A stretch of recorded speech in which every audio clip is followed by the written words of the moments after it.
Good morning, YouTube. So today I've got my sister's '03 Dodge Intrepid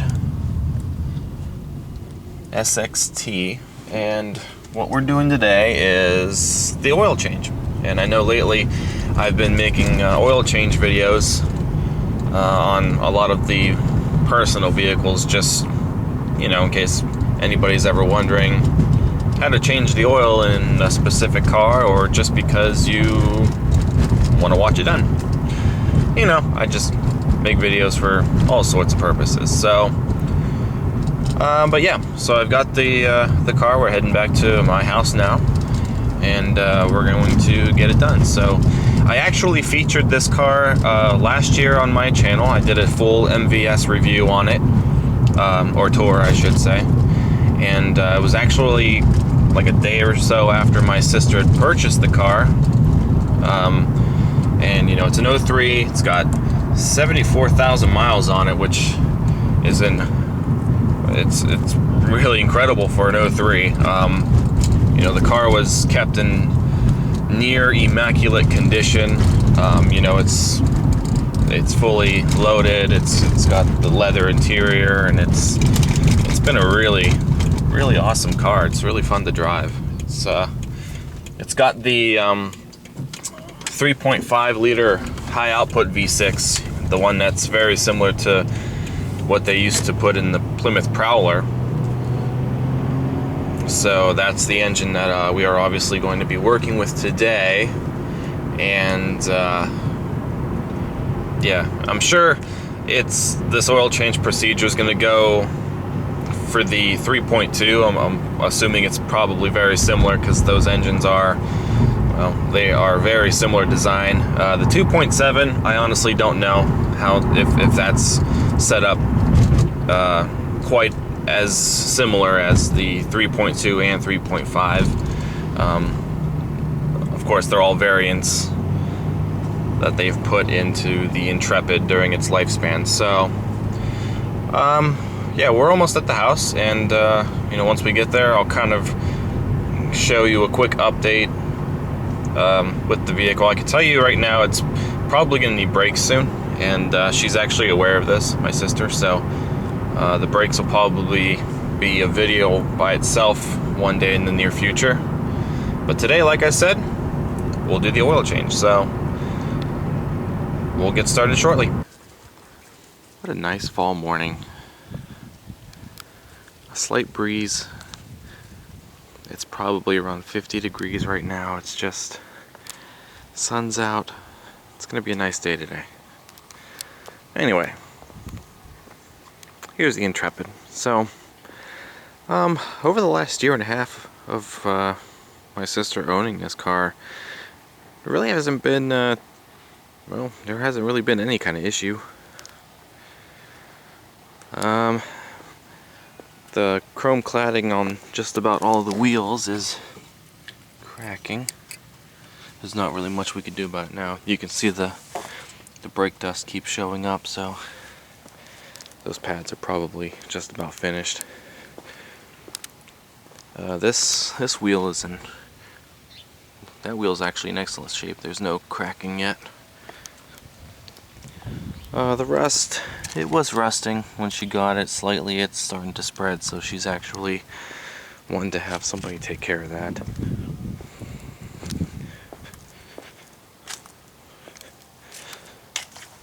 Yeah, see, this wheel's got some cracking going on.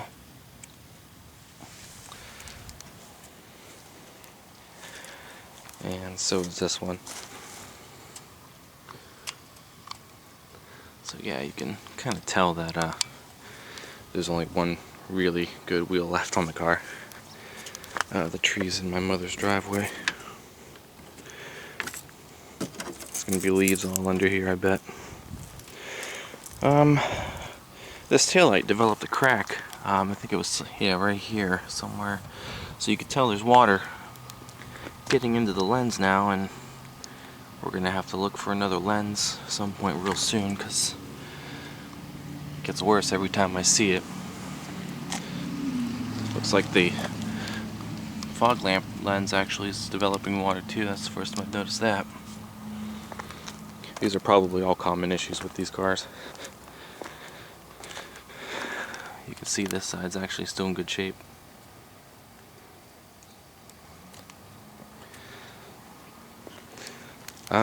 So yeah. Well, let's go ahead and take a look under the hood. Alright, so again, this is the 3.5 liter high output V6. It's very similar to the 3.2 liter. It looks exactly the same, actually. It's very identical. The 2.7 liter, like I said, looks different from the top, but I'm not sure exactly how similar the rest of the engine really is compared to this. So these shock towers are starting to get weak, so I wouldn't be surprised if the hood tried to come down on me at some point.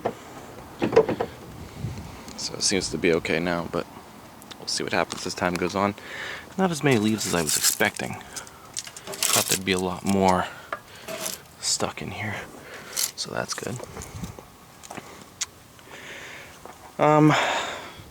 Now, one thing that I want to stress right now before we even get started is I know with these particular engines, both the 3.2 and the 3.5, it's very crucial that the oil gets changed as often as possible, because you know, there have been horror stories about these engines getting sludge buildup. Something about the design of the oil port holes, I guess they're too small, so if any kind of sludge builds up in them and it clogs up, then there's obviously no oil circulation. You can end up blowing the motor. So that's something that I've heard, and I stress it to my sister after every oil change. It's very important that I take care of this at 3,000 miles. So, in fact, I think, let's see.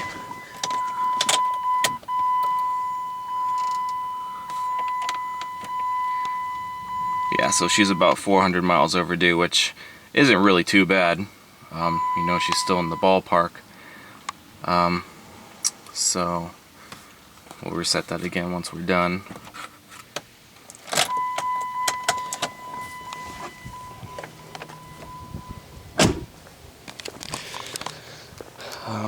So yeah, it's very important that that gets done.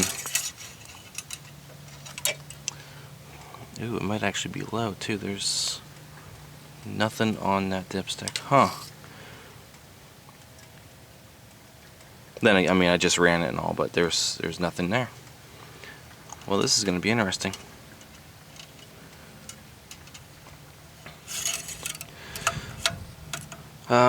Okay, so anyway, cobwebs. That is that. Very important to keep this oil, or this engine, filled with clean oil and full at all times. Because as far as, you know, this car looks great. It's got a great design, but of course with design you have engineering issues. And when I say issues, I mean nothing's exactly easy to get to. You want to replace the belts, you probably have to take this whole you know, front cross beam off. The alternator's right there, so that's good, but still, probably have to take all that off. There's a separate belt for the air conditioner pulley, so there's two belts. The battery is actually right there, and I guess you can probably take that out one of two ways. You can remove this entire air cleaner housing, or you can take the tire off and take this front fender. Why is there a bee out? Gosh, won't leave me alone. Eee, it's by my head. Anyway, you could take that entire this piece here, you could take that out and pull the battery out that way. Gosh, bees, I've had a problem with them all summer. So anyway, enough of me talking. Let's get the car off the ground and get underneath and see what we got going on. Okay, on this car, since I don't use ramps, I actually jack it up on this side because the oil drain plug is placed off to like this side of the engine. So I've got my second stand under there for safety, of course, because you never want to trust a jack by itself. One thing I noticed when I was bringing the car up was that that screen there looks like it's pretty worn. I don't know if that's necessarily important or not, but it looks like it's ready to go. See all the way through to the other side almost.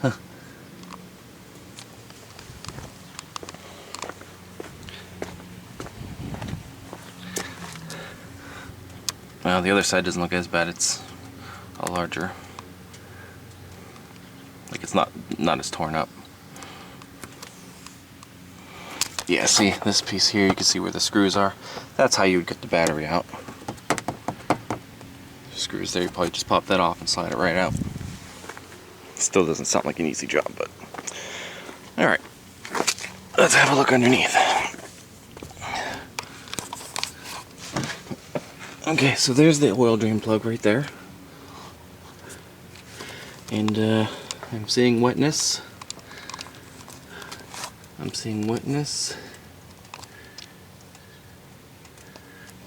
Huh. Yeah, I'll have to see if I can get under there a little more.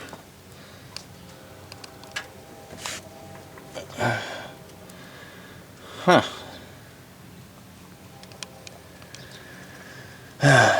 Well, that's either transmission fluid or power steering fluid.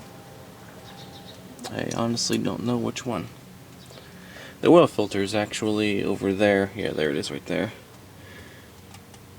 So we'll be over there after we actually drain all the oil out, and I can maybe get a better look. But I'm seeing this. I wonder if the crankcase gasket needs to be replaced or something. Maybe a valve cover gasket? I'm seeing more now. Yeah, maybe a valve cover gasket or something.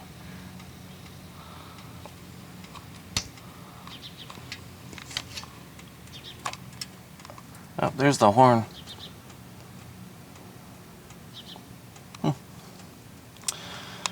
Well, alright. So, let's get started on this. I don't remember what size this is, so give me a minute to find out. That is going to be a 13.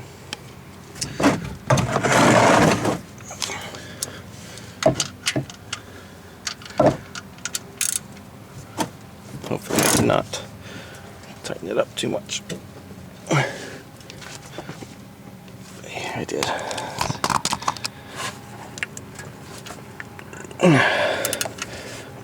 There we go. Alright.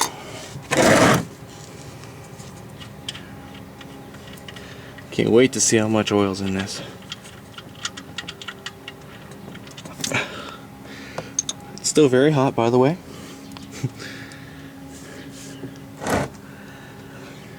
Whew.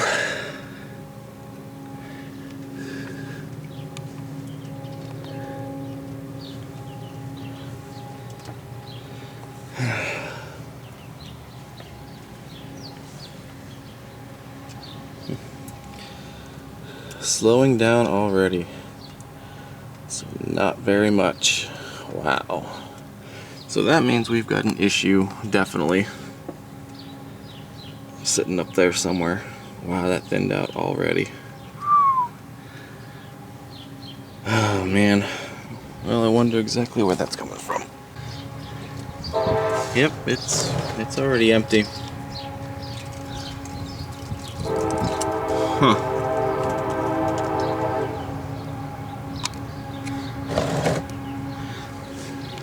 Okay, well, while that's finishing that, see, it's kind of hard to tell. It's kind of hard to tell from you know how tight this motor is in there. You can't really, like, I don't see anything up on top leaking. It does look greasy over here, but it could just be dirt from, you know, they put like that Armor All stuff. It's probably just dirt.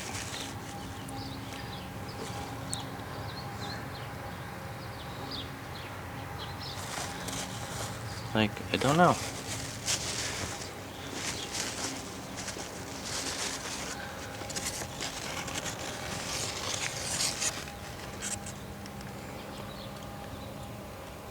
Like, there's nothing. I can't see anything from the very top. So it's definitely coming from somewhere under the bottom.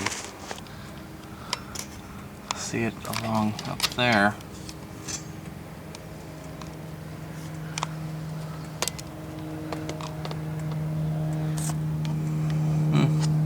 Yeah, we'll have to check the other side. I definitely wanted to see if I can find where that's coming from.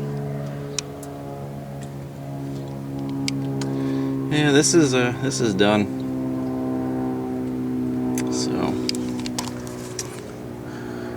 I'll go ahead and I'm gonna wipe the plug off.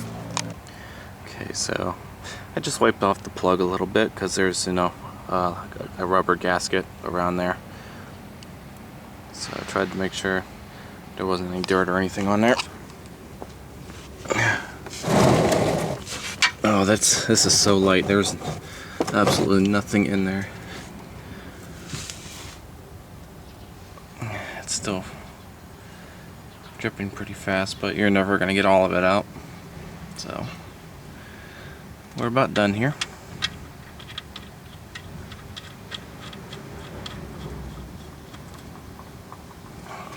Paper towel.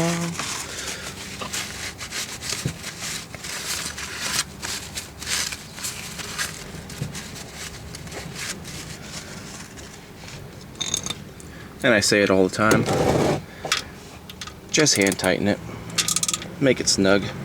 Don't overdo it. That should be good right there. Alright, so we're done with the oil. Let's do the oil filter, which, as I mentioned, is on the other side of the engine.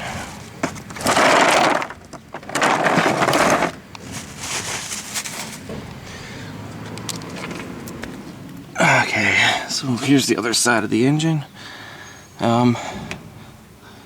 The oil filter is right there. Here's the other horn.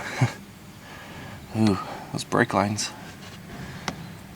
See, the only problem with buying a car that's this old is even though the mileage isn't very high, there's still a lot of corrosion and stuff. It's kind of interesting. I mean, all the mechanics should be in perfect order, working order, because of the low mileage, but you get stuff like this, especially with where we live in Ohio.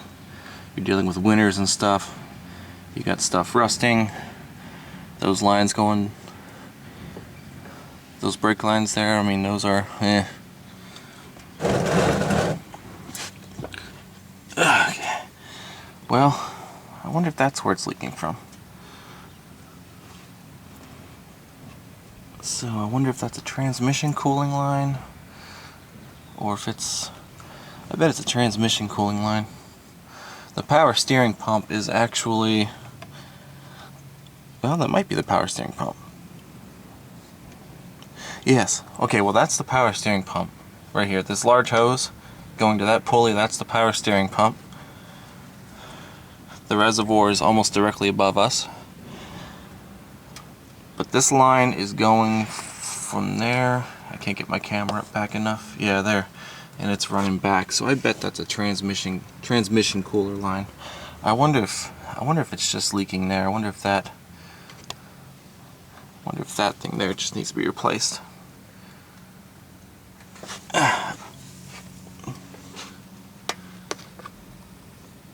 Yeah, maybe it goes back there.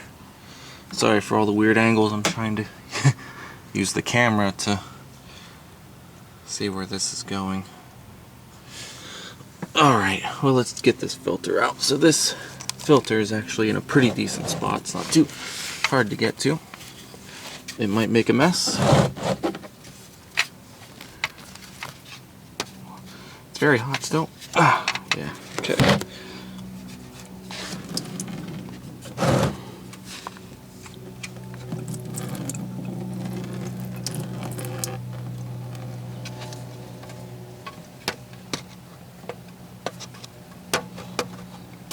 Sorry, this beam's in the way.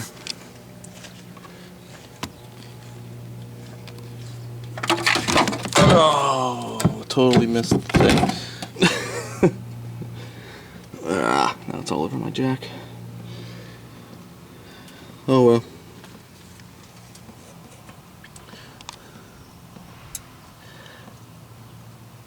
Okay. Okay, now as I've mentioned every time, you want to lubricate the washer of the new filter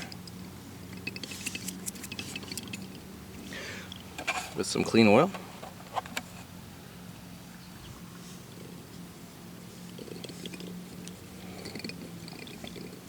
This will prevent the washer from coming off,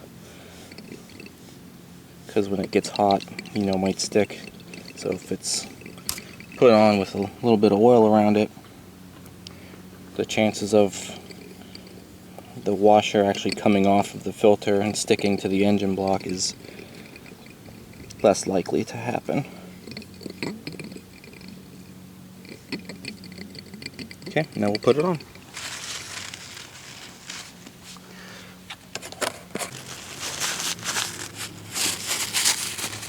I always try to make sure that my hands are as dry as possible, so that way you can just simply hand tighten it.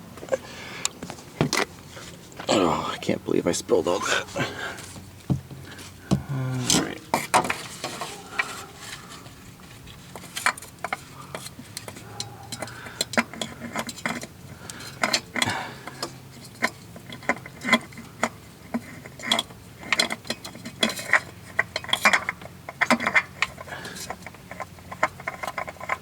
There we go.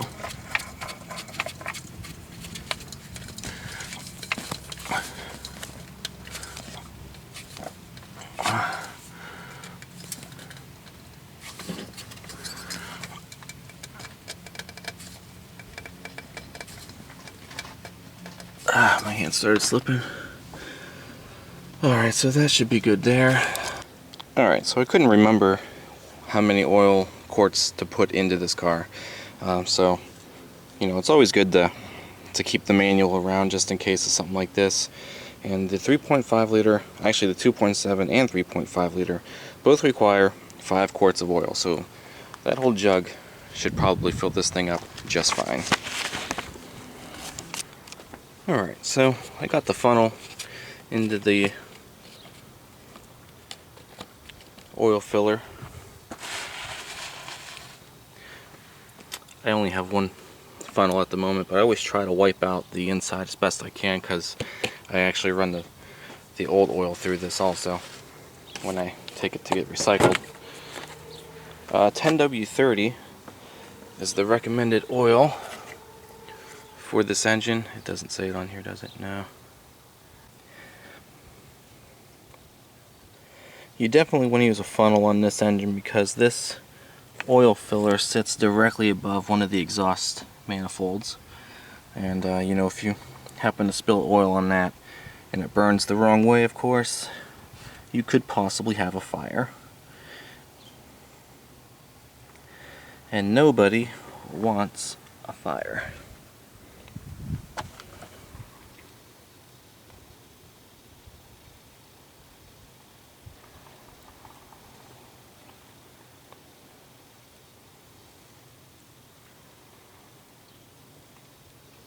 Alright, so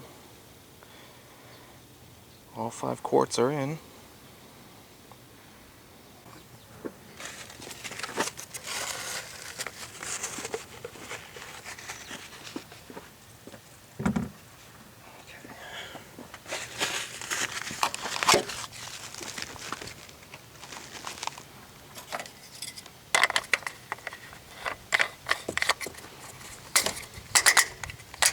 This one actually clicks like a fuel cap. Okay, so I'm going to pull the dipstick out now.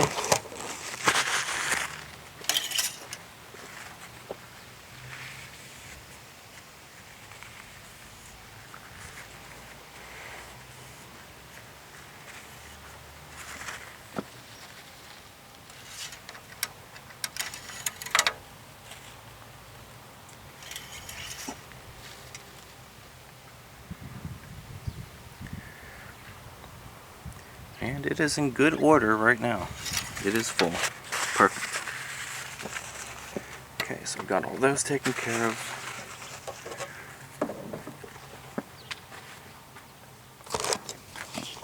Let's go ahead and start it up.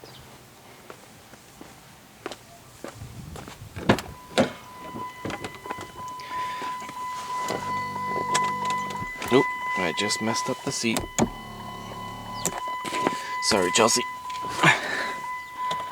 Alright.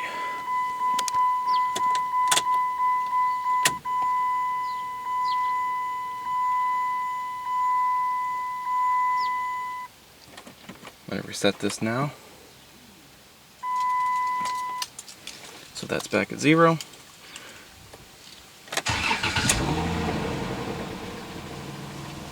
Okay, we've got pressure. We don't have washer fluid.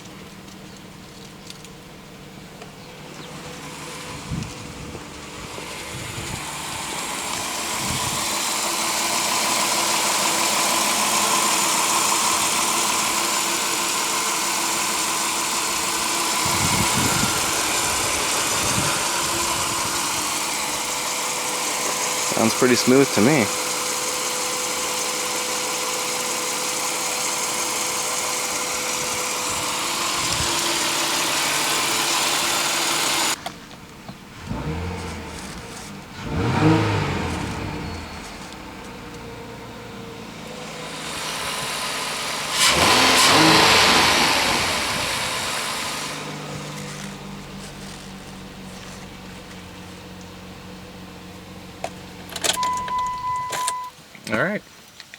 Alright, now that that's done, let's see exactly how much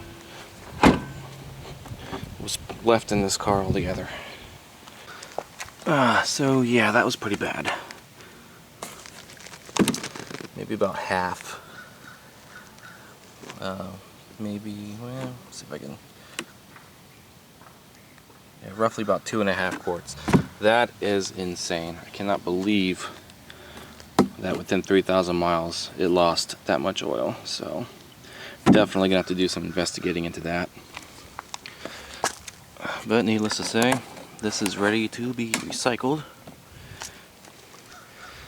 and this car is ready to be returned to my sister. My family had to put our 9-year-old dog Gordy down a couple of weeks ago. It was actually, I think, toward the very beginning of October, and my sister, and you know, that was her buddy, so we miss him. So she had these pictures up. I just put them back. He was a good dog. So, alright. But other than that, this car is done. Well, I hope you guys found this video entertaining and informative.